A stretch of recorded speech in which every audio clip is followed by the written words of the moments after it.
My name's Rowan, Hi, my name is Alyssa. and this is our podcast. Anyways, today we are talking about the 24 things that we are leaving behind in 2024. And as we were making this list, we were like going down, and we were like, "Oh yeah, that's real, that's good." And then we were like, "Wow, there's nothing funny on here. Like, it's all very serious." Yeah, we realized as we were going through this that we had an actually really serious year. I mean, I think we find the humor in it, though. We had a lot of growth this year. We had a lot of personal growth. Yeah, we sure did. Kick it off. All right. The first thing that we are leaving in 2024 is people pleasing, or the need to feel like we have to help others for them to like us. Yes. My biggest, so I never considered myself a people pleaser Yeah. necessarily. Like, I never really related to that term. I think that it's because I don't fit the, norm people-pleasing personality. But I did this year kind of find myself realizing that I don't feel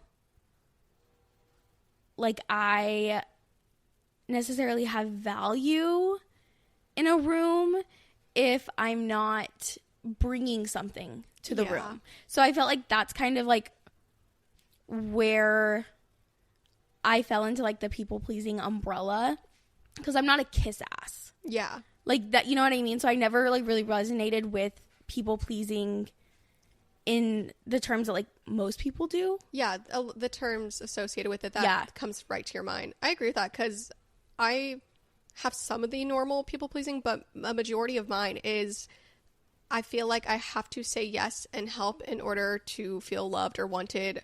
Like, if I get asked, hey, can you watch my kid? And in reality, it's like, okay, technically I have the time, but I really need to be working, but, oh, I don't want to disappoint this person. Like, it was this whole thing in my head every single time. Yeah. And I still do it. I think I've started to get better, but, going into 2025, I definitely want to be able to, recognize that the people in my life don't love me for what I do. Yeah. Or what I bring to the table. But that's hard. Yeah. That was one that was, kind of hard for me to realize that I even struggled with. Fair. And so once I did realize that, it's fine for me to just exist and not have to, provide value to everyone around me, tangible value that, I just provide value by existing, that was, cherry on top. That's a good one. That was a tough one. It's hard. A really big one for me this year was micromanaging. I tend to want to have control over every single aspect of everything. I have since I was literally a child. I don't know if it's being the firstborn. I don't know if it's the fact that I was parentified. I don't know if it's the fucking OCD. I don't know where exactly this stems from, but I want to be in control of everything always. And if I'm not in control of something, I spiral and I lose it and I start scrubbing baseboards. It's just a foreign feeling for you. I don't like it. You don't know how to function without it a little bit, right? Yes. It stresses me out to my core. My stomach hurts, my chest hurts. I am so uncomfortable with not being in control of something. Joy used to tell me all the time to just delegate when we work together. I don't like delegating. And I would be like, no, I'd rather just do it myself. I think we were both the person in the group project that had no problem taking control and being in charge of things because you wanted it done right. Yes. Yeah, that's me too. And so this year I have kind of chilled out just a little bit. And started to go with the flow a smidge. It's still hard. Yeah. I'm not gonna sit here and pretend like I'm a whole new person. But yesterday I got in the car with Bryson and he was like, okay, so where do you want to go? We were going to go look for chairs. And I was like, oh, we'll just wherever. We'll just drive and stop wherever we see we want to go. And he was like, oh, you don't have a list of stores you want to go into? And I was like, no. We'll just see a store and stop in. Let's go with the vibes. And he was like, oh, wow. And I was like, I know. Character growth. No, that's a good one. And it is hard. I don't know if micromanaging applies to me, but I definitely have a need for control.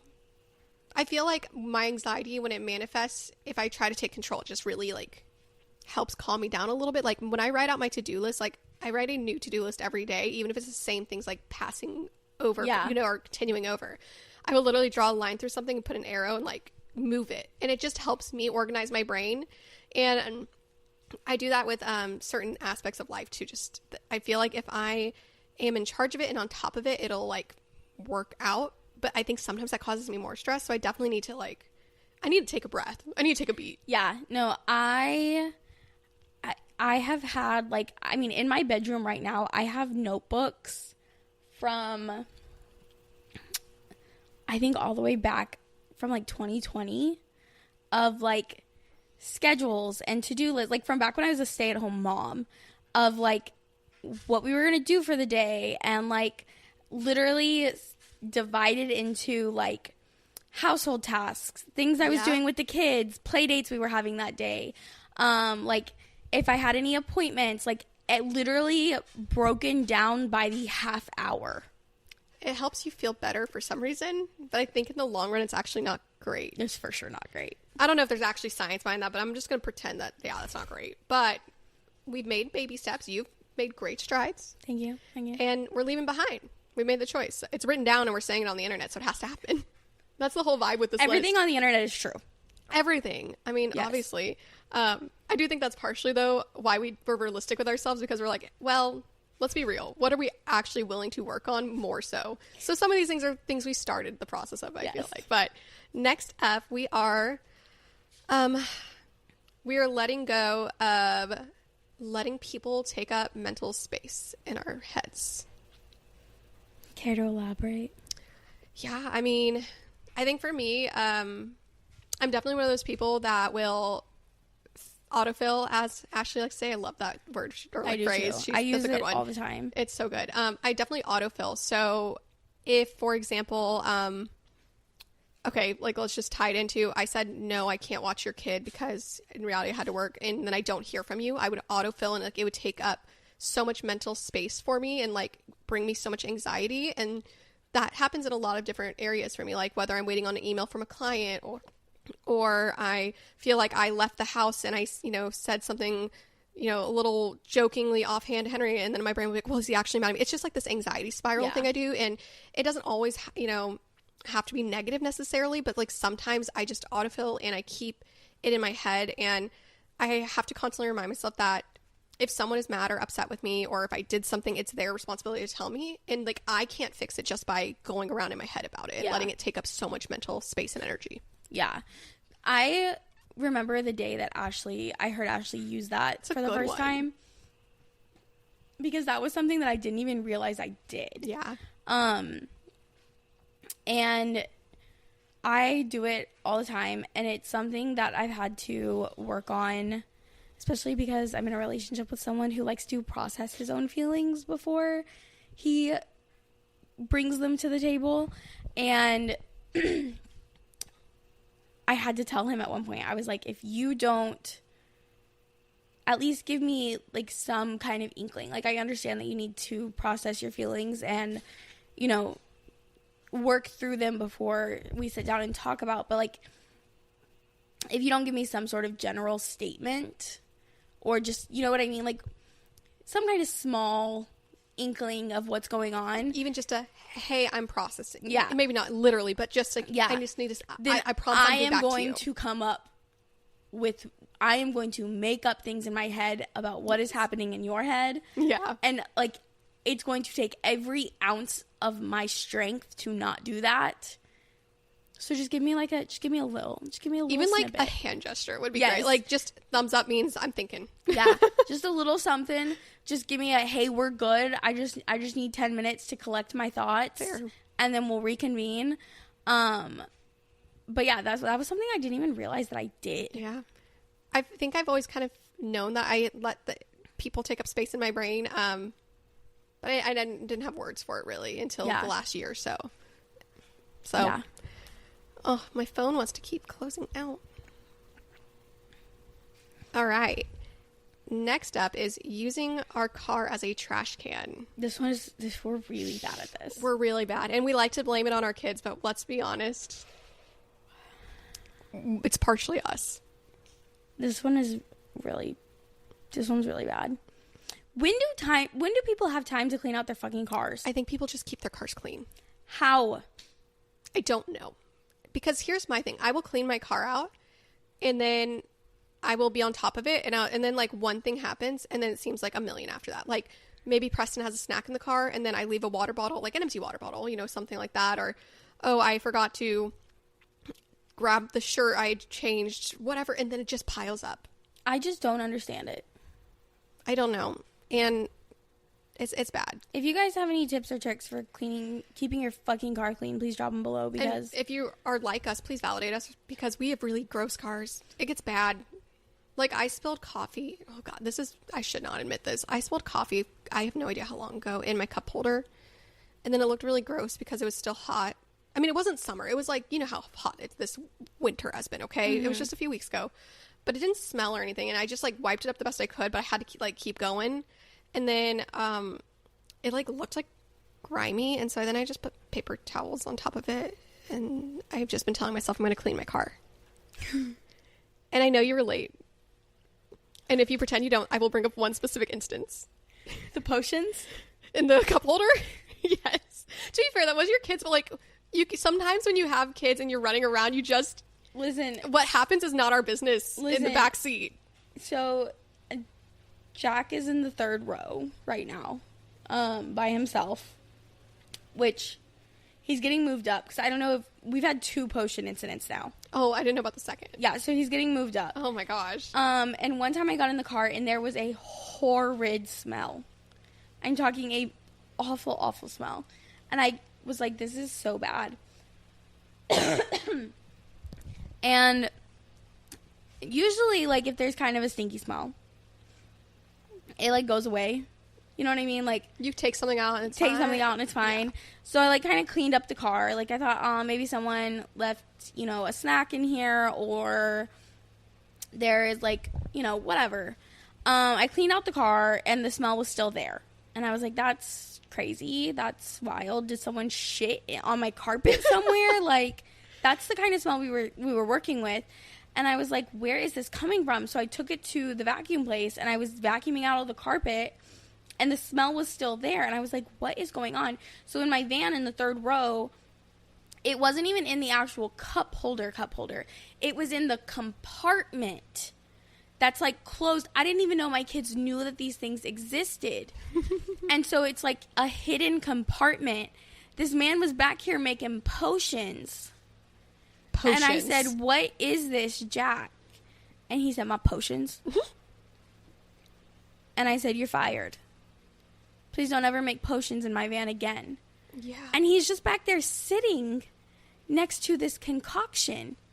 How is he not back there not puking? Because I was all the way up in the front. I mean, that's a solid, 8-9 feet away? And honestly, sometimes... Nasty creatures. I think it's really unfortunate, but you know how people say, you don't know if your own house smells? I think sometimes you don't know if your own car smells. So when you can smell it, you know it's bad. Yes. That's one of my worst fears. Not total side note, but, I hate when people come over. I'm, terrified my house smells. Because I feel like no matter how much I clean or, take the trash out or, whatever, it's just... There's something. There's going to be something. There's going to be something. But, yeah, no, it's... Yeah, let us know if you have any tips or tricks, because we're not sure. Okay, number 5 is Uber Eats. I deleted the app 2 months ago. Was it 2 months ago already? I feel like it was about 2 months ago. That's pretty big. I know. I deleted it for a while, and then we were eating at home. We went to Colorado in August, and we ate at home pretty much until Thanksgiving. And then when we got home from Thanksgiving, we just haven't gotten back on it. Yeah, I deleted Uber Eats because I opened up the app one time and saw how many dollars I had spent on Uber Eats in the last year. And I said, you know what, actually, I don't think that that's necessary. When you start to look at your finances and you compare it, it can be rough. But I will say it also sometimes can feel justified when you're looking at certain prices and what you're buying and if you're going to have leftovers, because like when you look at your grocery bill, like you're feeding, you know, 4 because you have 3 kids. But like when it's just Henry and I, when Preston's at his dad's, like sometimes we will be able to get something like a family meal from somewhere delivered for like $50 and then it lasts us a few days. So like sometimes it does make sense for us to do it, but it's a bad habit in itself because you get dependent on it and it's too easy to just not go back to cooking, which is actually, I guess we could just make that number 6 because that's on there. Yeah. Is we want to cook more in 2025. So we need to leave behind this whole not cooking food delivery thing. Yes. I have been so bad about cooking at home. It's like when you're in the season of life where you're cooking consistently, it gets easier and easier every day and becomes a part of your routine. Yes. But when you get out of it, I just hate cooking at the apartment.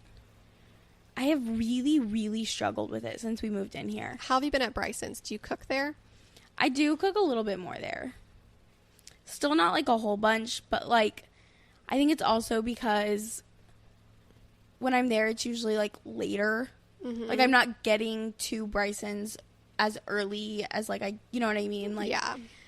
And it's usually just the 2 of us versus all 5 of us. That is different too. I don't cook as often when it's just me and Henry. So I need to get back into cooking, especially because my kids eat. Your kids can eat. You know what I mean? They're good. Like they're good eaters and they love to eat. I think part of mine is that I'm always making Preston his separate meal anyway.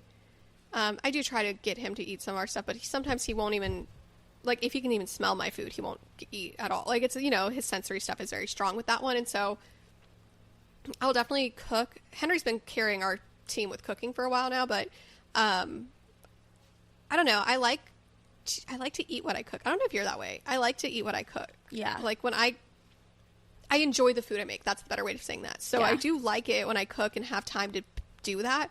But then I'm also like doing Preston's separate meals, and it would be so much easier if you would just eat the same thing and I could cook in bulk versus like having to figure out, okay, don't want to make too much of this because I want to have the right amount of leftovers, but Preston's not going to eat that. Like, it's just this stupid math in my head that makes me just go, don't want anything to do with that. Yeah. It's literally the biggest excuse. I know. It's not real, but it feels real. Feels real. Yeah. So leaving that behind, leaving that mentality behind. Yeah. We need to get better about cooking. We can try to hold each other accountable. We can try. We'll try. I'm going to make an onion boil tonight. Oh, you did tell me you were going to do that. That's tonight? Yeah. Nice. I don't know that Bryson's going to eat it, but I'm going to eat it. We have leftovers tonight, but we are planning to grocery shop today. We'll see if that becomes that was our discussion yesterday as we ate out. It was a date, though, so it's fair. We had a date. That doesn't count. That doesn't count. It's different. Yeah.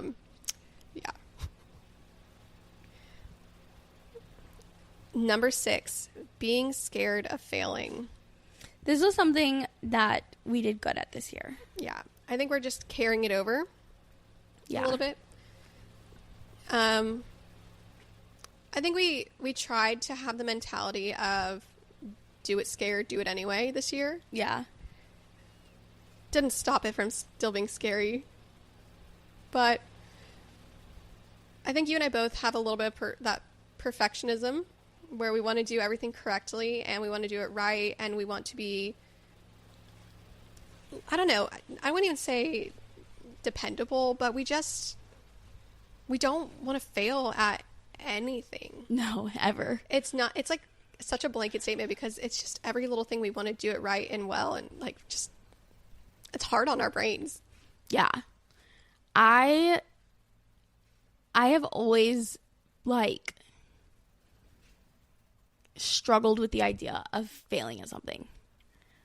Like it's always been like the most scary thing. Like I don't know why. I don't know either.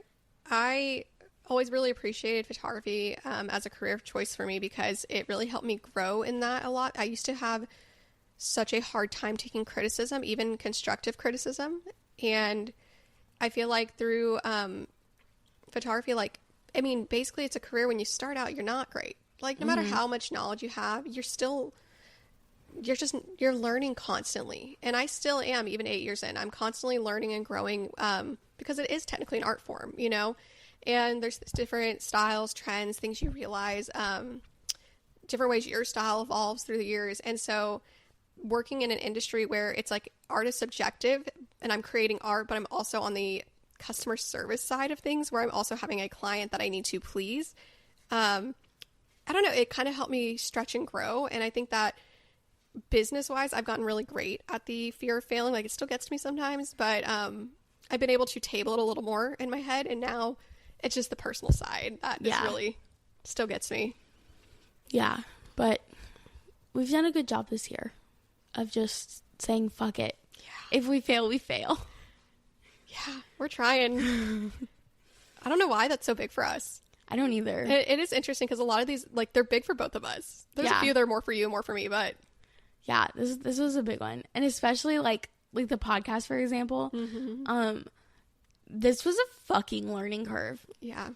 We have already, I don't want to use the word failed, but like there's a lot of this has not worked out. Yeah. I mean, I don't know if we ever said it, but we had to record our first episode like 3 or 4 times. Like literally every technical difficulty we could have possibly hit in the beginning, we hit. I mean, there was one Saturday where both of us were like borderline in tears. Mm-hmm. So fucking frustrated because we couldn't, like, it was just one thing after another. There are so many episodes that we have recorded that have just been scratched because something went wrong and we didn't realize until after we sat here for an hour recording. Yeah. And so it's like the hours, it's not wasted, but in the moments when you're just trying to get something out and done, like, it gets to you. Yes. So yeah, the first episode, it was literally like every technical difficulty, but like happened. Oh, first one. Okay. Was it Mike's? No, camera didn't work. And it looked like it was working the whole time. So we're like, oh yay, didn't work. So we re-recorded. Then my microphone was off. And then the third time, camera and microphones, everything was working. And then it just shut off halfway through the episode. And we didn't realize for a few minutes. Like, it was pretty quick. And then we just I think we gave up. Yeah. Was it we just said, fuck it. Yeah. And I think we ended up putting out audio only. Yeah. For the first one. Yes. Our whole goal with this was to have video for everything. And we eventually do want to have YouTube videos up, but it's not that we don't, we understand what we need to do, but it's like making sure we can do it correctly. Because we, as we just said, have a fear of failing and we don't want to do it wrong. Yes. Which is probably silly. Yeah. It's just, this has really tested. This has really tested our mental fortitude. It's a great way to put it. And next up we have... What is next? Labels. And this one is a weird one to word, though. I know. We're leaving behind more like caring about labels or for me, it's more so caring about the labels or the identity I find in labels. Yeah. Because for me, for a long time, I have always held a lot of identity, honestly, in my career, which is silly, but I felt like I didn't really have a lot of things that I was great at. I mean, I finished high school, tried to go to college, got pregnant, got married young. Like, it's not that any of these things are inherently wrong, but it's just like the way my life kind of panned out. It wasn't like I was graduating with honors or, you know, I didn't have the correct, in quotes, timeline. And I think that once I found my career and it was something I loved and I was good at it, it just became a whole big portion of who I am. Mm-hmm. And then over the last couple of years, as we've all seen with the way inflation and the economy, that also affects my industry because it is a luxury industry. It is a luxury business to have in a sense because not everybody can have a photographer or afford one or, you know, it just depends. But I kind of had to take a step back and realize that I'm more than my job title and I'm still like a good, successful human outside of my job. Yeah. I think that for me, so much of my identity was being a mom. Yeah. Because for the first couple years, I was just mom. And then once I went back to work, I was still mom. Like, they were there. And then in this last year, now that, like, you know, they're with dad half the time, and then now that they're in school, they're not coming to work with me anymore. And so I'm spending so much time without 3 little goblins chasing me around. I'm still mom, obviously, but, like, not having 3 goblins attached to me 90% of the time was a pretty big adjustment. Mm-hmm. And that was weird. I get that. That was really weird. I feel like we've probably both heard, I don't know if it's a saying or just people just talk about how it's like you have to find who you are outside of your titles, like outside of being a mom or a wife or a business owner or whatever, you know, fill in the blank. It's like, who's Alyssa? Yeah. Who's Rowan? No fucking clue. No. I don't know. Maybe I don't we'll know figure her. that one out in 2025. I don't know who she is. She's a stranger. She's a stranger. But that's a hard one. So we're trying, or we're going to leave behind. I don't remember what I said. I said it well at the beginning. You did say it well in the beginning. Sorry. Whatever I said in the beginning, we're leaving that behind. I feel like this is just going to be a real honest episode. We're not cutting this one, bitches. No, if you're getting us unfiltered. Oh, this one's more for me. In 2024, in 2025, I'm leaving behind my bad habits, which include, unfortunately, vaping. I might cut back caffeine this year. I won't cut back caffeine, but I might a little bit. I don't blame you. You do. I will say you were. I'm not calling you out, but you scared me at one point in our relationship. But you've been better. I might cut it out a little bit. Like, Smidge. what does that look like to you, though? Like, less Red Bull, less energy drink, less soda? I don't know. Oh, we haven't decided. We haven't decided. And it's still a might, isn't it? It's still a might. It's a soft might. You could do it. You could do it. We'll talk about it. Yeah, I mean, I won't cut back caffeine, but I really don't overconsume caffeine. I have like one really strong cup of coffee in the morning. Why is that funny? One really strong cup of coffee. Why did you do the Anna Faris voice from the House Bunny? I know, it just felt right. I don't know. I mean, I say one really strong cup of coffee because it's not like I'm just, you know, it is probably a lot of caffeine in the one cup is what I'm trying to say. But I don't consume it throughout the day.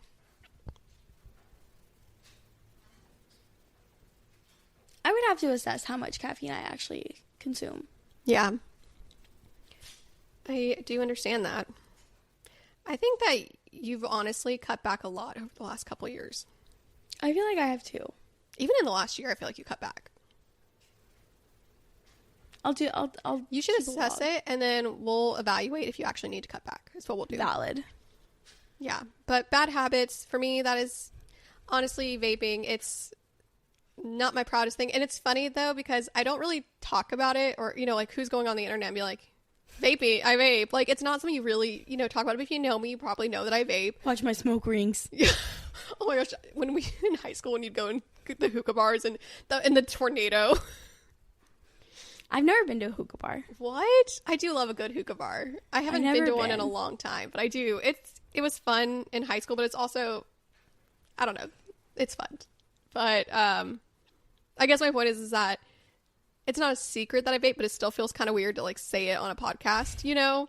But it's definitely something that I wanted to cut back for a while, and I definitely became victim to that whole, oh, I'll just hit someone else's vape if I'm drinking, or oh, only when I'm drinking I'll vape, or whatever. And as bad habits happen, we all know. And it's not really that I haven't wanted to quit. It's just, I don't know. Like, it's just, I haven't been, it's so stupid, mentally prepared to, like, because I think when you're quitting anything that's addictive, it's just hard. Yeah. It's just going to be difficult. And it was a couple weeks ago I called you and I was like, I think I'm like actually ready now. Like, I feel like you have to be ready to quit anything. And if you try to do it beforehand, then a lot of times you fail. Yeah. And so mentally preparing, as silly as it might sound, to quit vaping, it's been helping me. Yeah. So hold me to that, guys. Don't let me vape in 2025. I don't want to die. Number 9, borrowing tomorrow's problems. Yeah. It's a good one. This is one I do all the time. Mm-hmm. I be stressing about the what ifs like no one's business. Yeah, that's like your hamster wheel. That's my hamster wheel. Yeah. I, like, literally will sit here and stress about things that are going to happen in 8 months. That's so true. I will sit here and literally, I mean, like, I do it all the time. I will sit here and make spreadsheets trying to solve problems that aren't even realistically going to be problems for another year. Like, and we don't even know where the year will take us. Exactly. Yeah. Like, this is one of my biggest things is that I like to think that I can solve a problem before I even have all the facts as to whether or not it's going to be a problem. That ties in with your micromanaging control thing. Yeah. Yeah. And it's hard. Like, if you guys ever get access to my Google Drive, mind your business. I only have access to 1 or 2 of them, and I and I know there's more. Like, it is a scary place in there. Oh, but it's an easy thing to do. You're not alone in it, but I understand why it gets to you. I just feel better if I can just pull up a spreadsheet. Put everything in the calm. It's like you can breathe, like zen. Yes. Yeah. Put everything in the column where it goes. Like, just, you know? Mm-hmm. And then all the, you know, it's just beautiful. Feels good. Yeah. Yeah. I think mine ties in more with people. It does with work and stuff too, but my work is people-based. Yeah. Or like anything to do with co-parenting, custody stuff. That gets me real good. Yeah. I'll have a good spiral over that stuff. I definitely get I just get scared of the future. But it's all things that aren't even real yet. Yeah. That's the hard part. Sometimes, sure, there's a good chance something could happen, but it's just, they're not tangible things that are actually happening. And so that's why I think it's important to, like, leave it behind. Yeah. We'll see how we do on that one. We'll see. We'll see. Number 10. In 2024, we are avoiding the church. Oof. It's ironic since, like, we kind of left the church and we're leaving, avoiding it. We're going to figure out this Jesus shit again. Yeah. We both have very different brands of religious trauma. Yeah. I feel like that's right. I feel like that's fair. Or different reasons we've shied away. But our hearts, I think, for God haven't really changed. It's just been finding the balance and figuring it out. And we've started treading. She's been doing great, actually. She's been going to church. We've been going to church for a couple months now. Yeah, for a couple months. I sat through a whole service and didn't feel the need to leave with her. Yeah. So that was good. I don't think we've actually talked about church stuff on here very much Not yet. much. I mean, I think I mentioned that I went to Bible college and have some religious trauma, but there's so much to unpack with that. And I think we will eventually talk about it more in depth for both of us. But we really want to go into 2025 and, I don't know, find our peace with the church again. Yeah. Find our peace. It's something that's very important to both of us, I think. Yeah. But it's just... And I think it's hard because I don't think either of us have ever, like, given up on our relationship with God or Jesus, but it's more so that when we've struggled and backed away from the church, or, like, when we say from the church, kind of like going to church, being a part of the community, like that aspect, you know, I think that it's sometimes brought up more questions for us. And then we kind of get like this in between, and you see all the stuff online about deconstructing, and we can like see some of it and feel validated with it. But then we can also see stuff on the other side where we're also like, we're wanting that. And we want this life. I don't know, like the community, that's what I'm looking for. Like we want this community, and we just need to find the balance of what we believe personally with also God and how it lines up, but it's hard to find. Yeah. I don't know. Did I put that right? We're going to figure it out this year. Like, I don't know if I put that correctly, but we're going to figure it out this year. Figuring Jesus out. Yeah. Because we need to take our kids to church so my kids stop asking me questions. Because they don't believe my answers anyways. No, they sure don't. They sure don't. They think I'm lying. They don't think I'm a credible source. What's next? 11. Keeping up with the Joneses. That's a good one. And I don't think we mean this in the literal sense. No. Because usually that's in reference to, like, trying to have, like, the all new house decor. Oh, like, we're all rich, bougie. Like, it's not literally, but something more about, like, trying to be at the same level as, like, your rich neighbors, basically, I think. Yeah, and we don't mean this, like, in the literal sense, because neither of us will be buying new cars anytime soon. For sure, no. I think that we mean this more in, like, just... For example, like, we were just talking about this the other day. Back in the day when I would have play dates all the time, I would always keep dishes in my sink. Yeah. And actually, it's so funny because I was talking... Remember how the other day I was telling you about that YouTube video that I was watching that me and Dylan did? Yeah. He talked about how I always let people come over with dishes in the sink. He didn't know. And he didn't know. Mm-hmm. And how he thought it was crazy because that was so embarrassing. That's so funny. I know, because he didn't know the reason why. So anytime that I would have play dates, I would always leave dishes in the sink. And the reason that I would always leave dishes in the sink is because I did not ever want a new mom to come into my house and feel bad about the state of her own house because my house was cleaner than hers. Because I had done that. I had gone over to a friend's house and it was pristine. And I had felt like I could never invite that friend over to our house because there's no way that, I mean, I'm not going to say that my house was clean everywhere else except the dishes. Like, you know what I mean? We definitely lived in our house. But, like, I always made it look like like, I never went above and beyond in cleaning my house before a play date. You didn't do the whole thing where you spend all day cleaning. You're like, oh, I'm sorry, the house is a mess. No, yes. My house looked like it was lived in, right? And maybe it wasn't always the dishes. But, like, the dishes is just an easy example. And last weekend, very last minute, the kids asked if we could have a play date with one of their little friends who lives in our apartment complex. And I said, you know what? Yeah, it's Christmas break. Why not? And I invited her over. And we actually had been cleaning because I knew that we were going to be gone for a couple days. And I didn't want to come home to a disaster. Still very much was a disaster in here because the kids were playing. It's Christmas break. But I was, like, putting away laundry and, like, cleaning their rooms and that kind of stuff. So that it was, like, very much in a mid state. Like, half the apartment was clean and the half of it was still a wreck. And she walked in and she goes, wow, this makes me feel so much better about what my apartment looks like right now. Yep.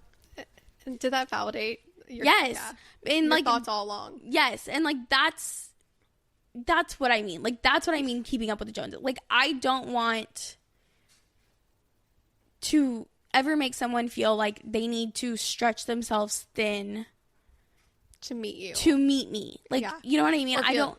I don't want anyone to ever walk into my house, my apartment, whatever, meet us at a play date and think, wow, she's got her shit together. I feel so bad about myself. Yeah, and I want to make them feel like they're competing with you. Yes, and I'm for one never going to feel that way about another person. Like, I'm not going to want to spend time with someone who makes me feel that way about myself. I agree. I definitely see that and feel that way. And I also just kind of, like, I think it's natural for a lot of us to do is we do compare our lives to others. And so I just want to keep myself accountable to that and remember, like, what you're seeing is not always what's really going on. And just because they have XYZ doesn't mean you need to have it or whatever that looks like. Just reality check and being real and having safe places and not caring. Yeah. So maybe that's not the definition, but it's our version. It's our version. That's what counts. It's what we both knew it meant. Yeah, we understood. Same level. This one is more so for me, but thinking that I'm dying every time, like, a minor medical inconvenience thing happens. You're not that special. Not that special. So I have severe medical anxiety, which I know I've kind of alluded to, but it's bad where my body will literally, like, start to, like, it's a panic attack. Like, obviously I know that, but it basically mimics dying every time, like, something medical happens to me. And so it just, like, reinforces that anxiety. You know what I'm talking about. Do. And so I have to call people to keep me accountable sometimes. This is so embarrassing, but I'm going to share it real quick.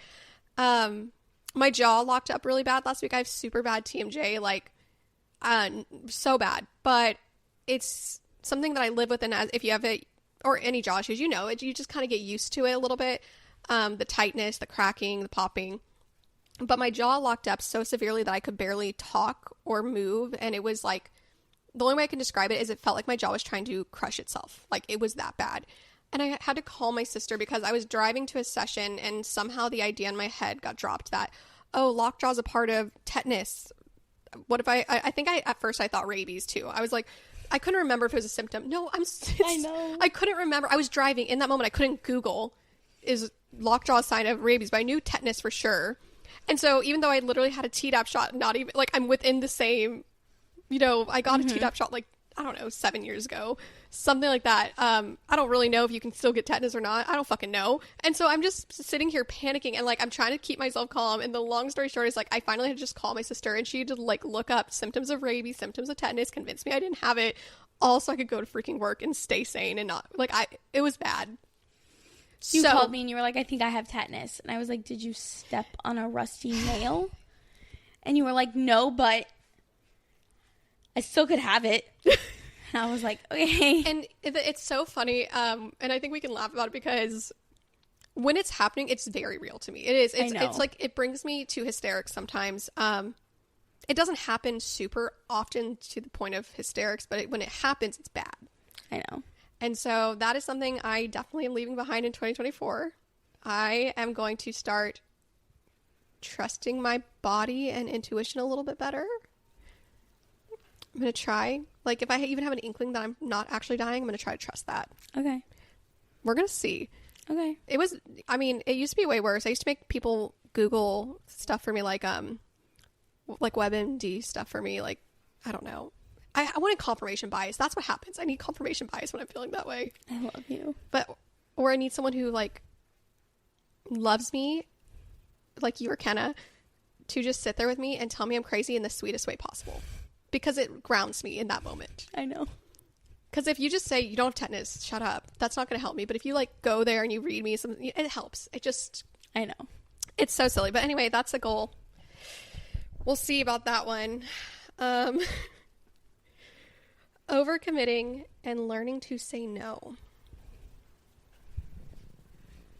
You're looking at me like I struggle with this one more than you do. I was just looking at you. You're beautiful. I do struggle with this one. I do. I just like to keep a packed schedule. I don't know what to tell you. Well, I know this one seems a little similar to the people-pleasing thing, but I feel like it's a little different because... It is a little different.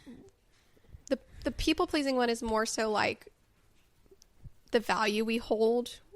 Like, that's more of the emotional side of it. Like, we're people-pleasing because of the value we think we hold, and we want to make sure that we're helpful or taking up space in the right way, and, you know, just learning that we need to exist, or it's okay to exist and just be, you know, on us without all these extra bells and whistles. But I overcommit because I'm an extrovert, and in the moment it sounds like a lot of fun, and then the time comes and I realize that I have a pile of laundry that I haven't done, and dishes that I should probably do, but I can't because I committed to 2 play dates in one day. And it's like, yesterday you totally thought you could do it. It sounds so fair and reasonable at the time. Yeah. I'm always mad at past Rowan, but sometimes I will even say, I'm like, that's a future Rowan problem. Yeah. But then the future comes and it's real rough. I say that, like, literally on a daily basis. Future Alyssa can deal with that. Yeah. And future Alyssa hates past Alyssa. Yeah, so we need to leave that behind. Number 14 is being hard on ourselves as mothers. I feel like this is one that I never super duper struggled with until this year. Yeah. What do you think changed?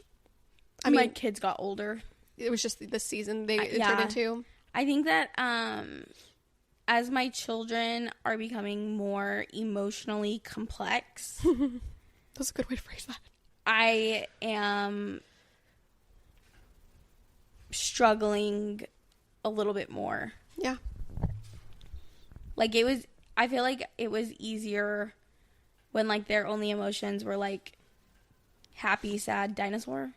You know what I mean? Like, I felt like I didn't have any, like, real intense mom guilt or, like, anything like that. Like, it was very simple for me. And now that we have, like, these really complex emotions and, like, we know how to mask and we can turn it on and we can turn it off and we open up to some people and we don't open up to other people. And, like, now that we have all of these different things and, like, now I'm like, oh, my gosh. It's overwhelming. It's a lot. It's a lot. Well, and you have it times 3. Yeah. I know a lot of parents have multiple children, but I think I always emphasize it for you because they are so close in age. They could be triplets. Yeah. They're technically like Irish twins with twins. Yeah. It's crazy. So that's a big like, I don't know, big plate.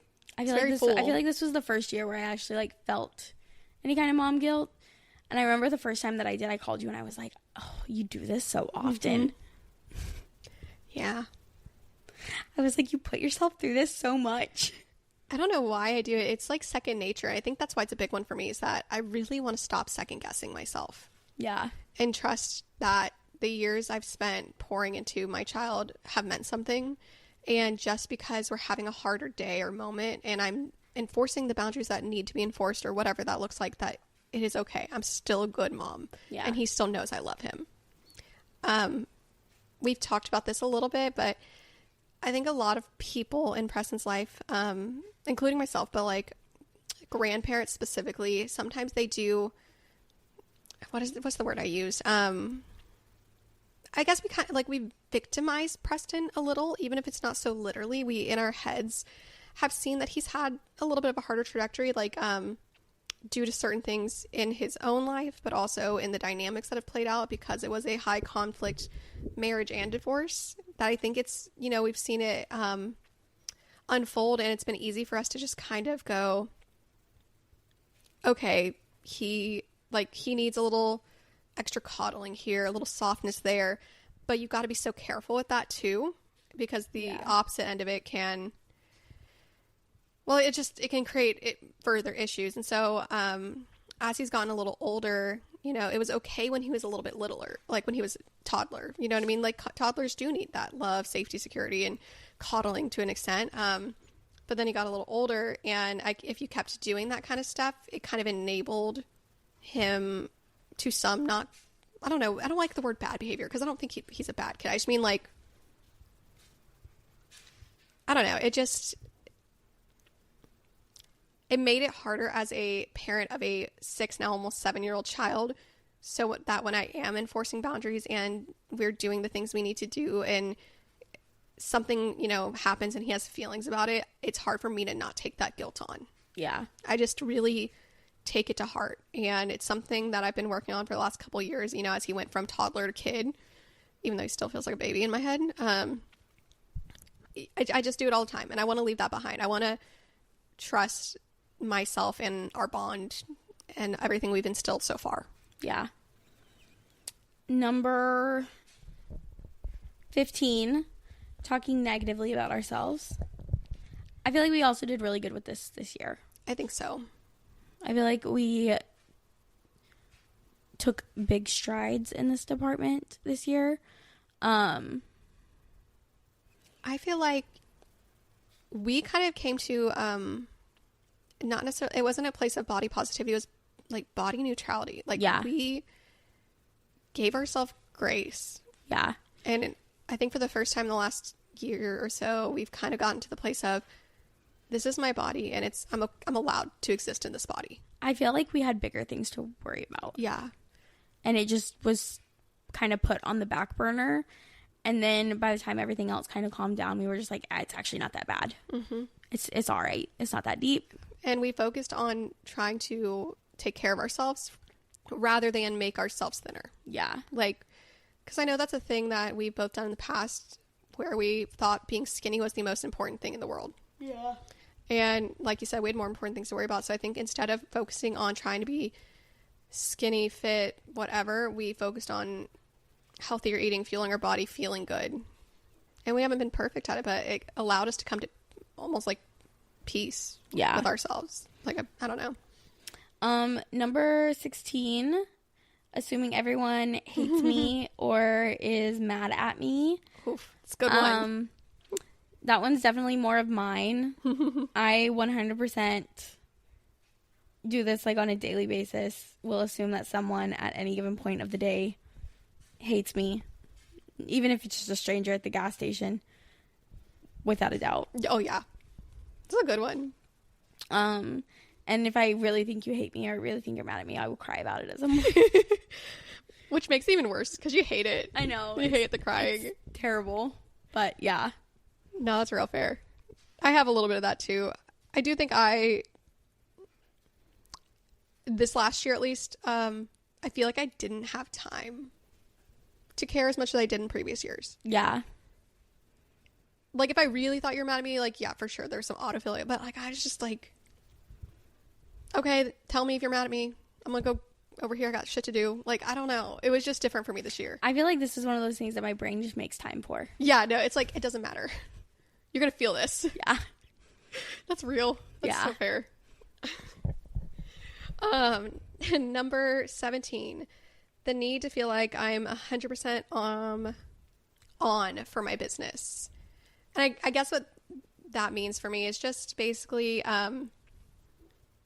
I really care about my clients and I really love them and what I do for work, but sometimes the work-life balance is really hard and I feel like I have to be 100% all the time for my clients, and rather than running and operating like a business, I'm running and operating like I'm just like a friend, or not in an unprofessional way, but just more like their access to me. Yeah. They have access to me as if they would a friend rather than a business, and I need to work on that. Yeah. So pretty easy. You need operating hours. I do. And I actually have to hold myself to those operating hours, because if you look at anything online, it says I do, but realistically I don't. Yeah. So that's, yeah. I feel like this one's a big one. Our fear of commitment. Our fear of commitment? Don't even try me right now.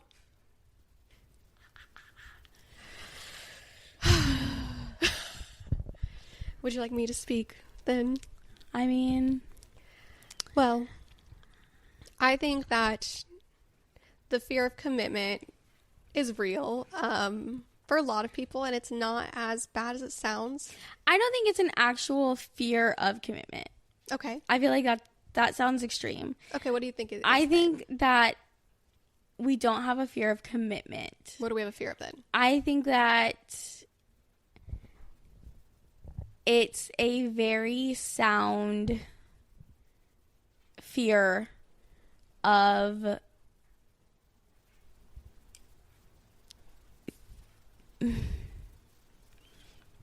do you feel like we're more so just carrying the trauma I think it's just that we're not 21 and naive and thinking that every marriage ends in the grave. Yeah. You know what I mean? I don't think it's a fear of commitment. I think it's just the ability to be realistic and wanting to be sure. That's fair. I won't lie. It's hard to like say, oh, I have a fear of commitment, because it doesn't quite feel like I don't think it's an actual fear of commitment. It doesn't quite ring true, because like we've discussed many a times, like I'm a monogamous till I die. Like I am like, yeah, I'm all in. But I think the reality of the commitment, it hits harder this time, because when I got married at 20, I was in la la land about it, versus getting married now. I understand how people get divorced, because even if I'm like all in 100% to the grave, my partner could still wake up one day and want a divorce. Like it's just, that's what I'm saying. There's just something with it. It's just a little more like we're more realistic and logical about the situation. It's not that blind naiveness about, the situation. Like, will I get married? Absolutely. Like, am I scared to marry the person I've chosen? Absolutely not. It's not about the person or really that aspect. I think maybe it's not the fear of commitment. I'm trying to think, because it's not the commitment itself that we're scared of. It's what could happen we're scared of it's just it is scary, the idea of tying yourself to another person. And if it were to end in another divorce, those bitches are... Listen, a divorce is not easy or fun. No. A divorce is not a walk in the park. Even if it's the right choice for you, even if you feel more free in some ways, like it's the emotional highs and lows of a divorce and the actual like time, energy, money that goes into it is just so draining. Yeah, it's a lot. Yeah. It's a very big decision to make. And I think that now, 10 years older than we were when we went in to it last time, I think that we understand the gravity of that decision. That's a great way to phrase it. So I don't think that it's a fear of commitment. I think it's an understanding of what it is that we're doing and not taking it lightly. Yeah. I think it'd be easy to look at a divorced person and say, like, they don't take marriage seriously, but it's quite the opposite. Yeah. And I know there's, like, a statistic that more second marriages fail, and I think part of that statistic is that if you've done it before, you could do it again. Like, that's the logic concept behind it. And I do understand that, because if we were able to leave the father of our children, like, I understand why that would make sense on paper, but I think through us going through this season and getting divorced, it just really helped us refine our scopes. Yeah. I agree. Trying to do it all alone. Yeah. Yeah, I never ask for help. I rarely do. And then if I do, I feel immense guilt. Yeah. And I try to give back sometimes. Yeah. I just be out here free balling it until I'm frazzled at all ends. Until somebody like me or your mom or force ourselves in. Yeah. Yeah. I feel like I got a little bit better at asking for help this year. I will say you did ask me, not often, but you did ask me. I think I did. I think that it's easy to do when that's how you lived your life. It's just an easy thing to do, and not to like get all deep and weird with it, but I mean, you were the oldest child, like that carries, the weight that carries moves on with you in life, and then I can see why you went that way with your in your old age. In my old age. You're almost 30. But yeah, I think for me, it is about asking for help, but I think it's also being realistic with the expectations I put on myself, not trying to do it all, and not trying to do it all by myself and all at once and be this superhero mom, hybrid business owner, wife person that I'm supposed to be. Like, I just need to give myself some grace and relax the expectations and not be so hard on myself. And if I need help, ask for it. Yeah. So. Oh, this is another me one. Number 20. I'm leaving behind the hesitancy I have to suggest something new in the bedroom. Which it's kind of a funny one. But I was thinking about it. I was like, what is something that I want to be, like, I want to do more of next year? And I would say that I want to try new things. Like, I guess maybe it's just us talking about all your kinks and shit. Like, I'm not going to be a full-on kinky girl like you, but I think maybe you will. I think through talking about it, it's not that I think like I'm like, I don't have no qualms with my sex life. Super, super happy, satisfied.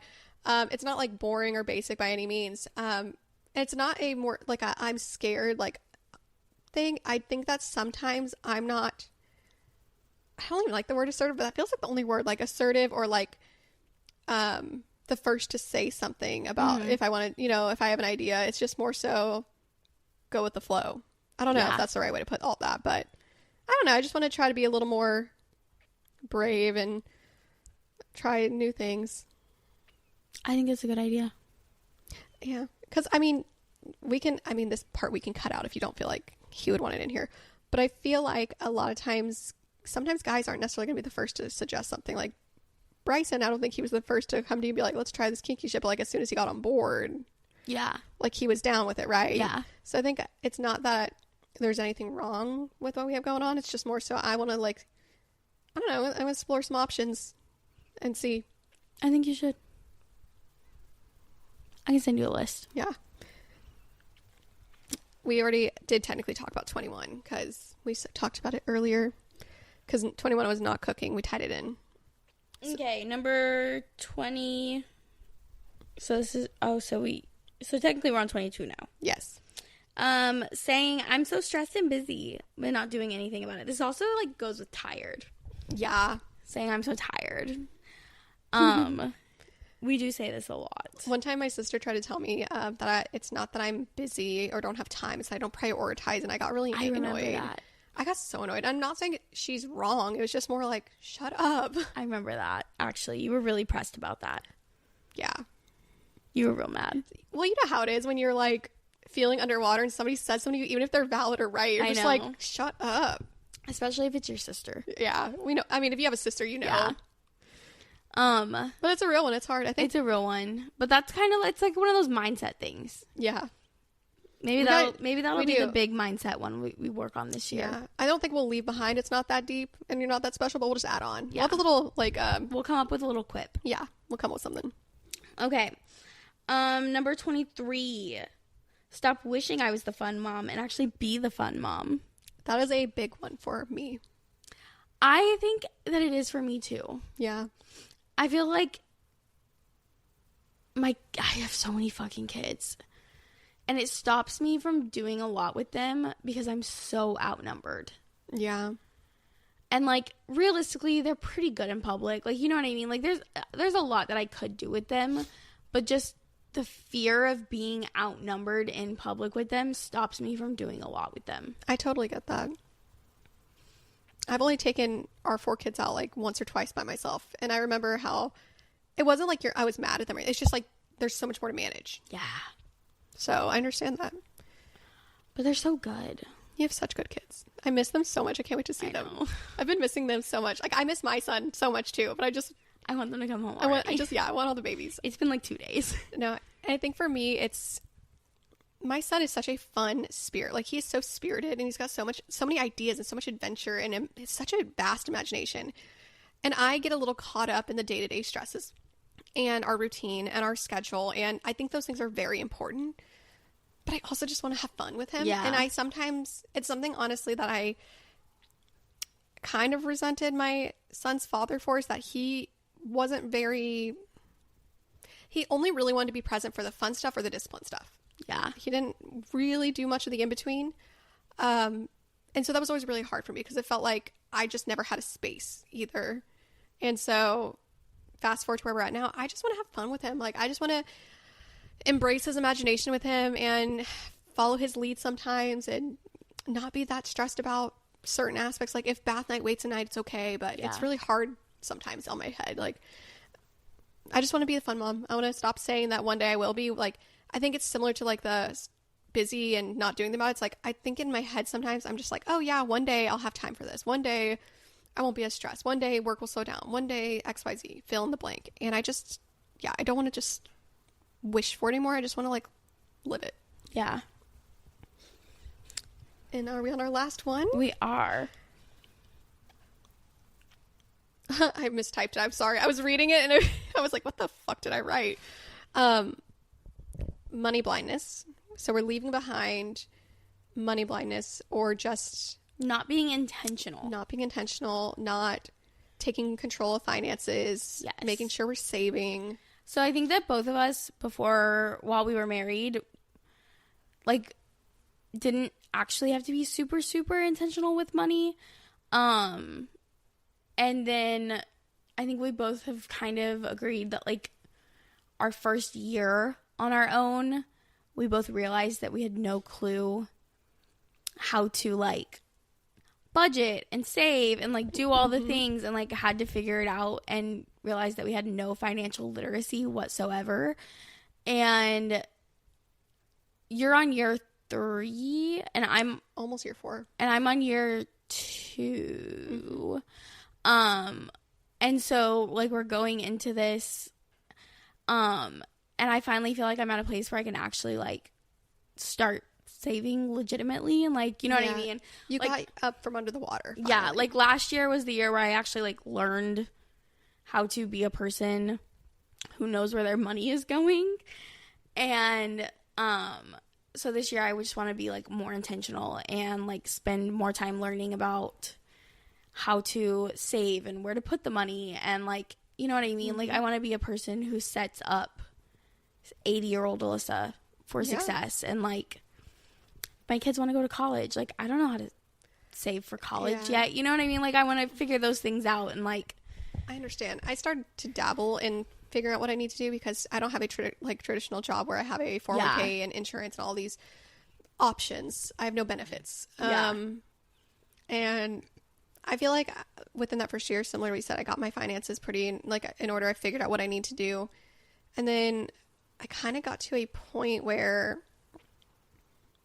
I don't know, I think I just like hit a wall. Like it's not so much about like budgeting and saving anymore. It's just more so like, I don't know what to do with the rest of it. It's more than just having some money in the bank. Like there's definitely investments in life you need to make and things you got to figure out. And I mean, you can have the idea, but putting it into action is just different. Yeah, that's what I want to do. I want to be intentional with it. I want to put money places where it'll grow. Like I want to figure out how to be active with my money instead of just giving it all to Target. Not passive with it. Yeah. I lived paycheck to paycheck for a long time. I mean, when I was with Preston's dad, we had no money, like constantly overdrawn. I had no idea how we had so little money.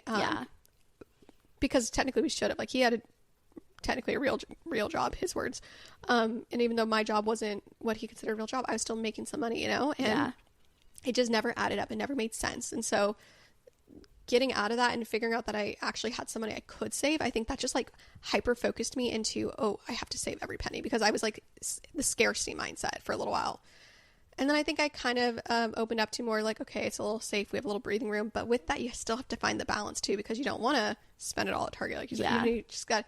So if I had more intentional means with my money, I think it wouldn't hurt. Yeah. So we're going to leave that one behind, I think. Yeah.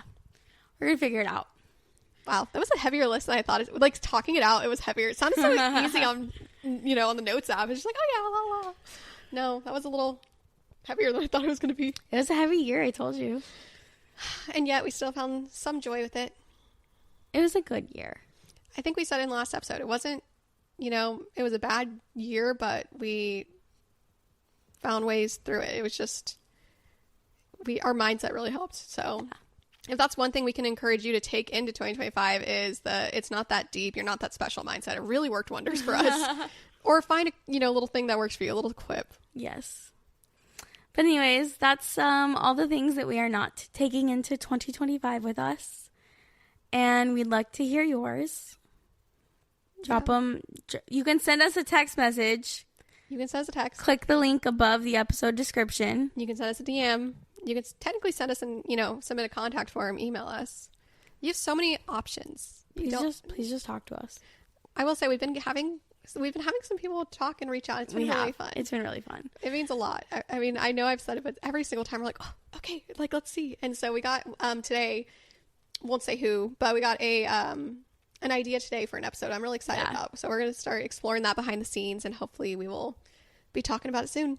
But, Happy New Year's Eve. Oh yes. Happy New Year's Eve. We will see you in 2025. We'll talk to you next year. Bye. Bye.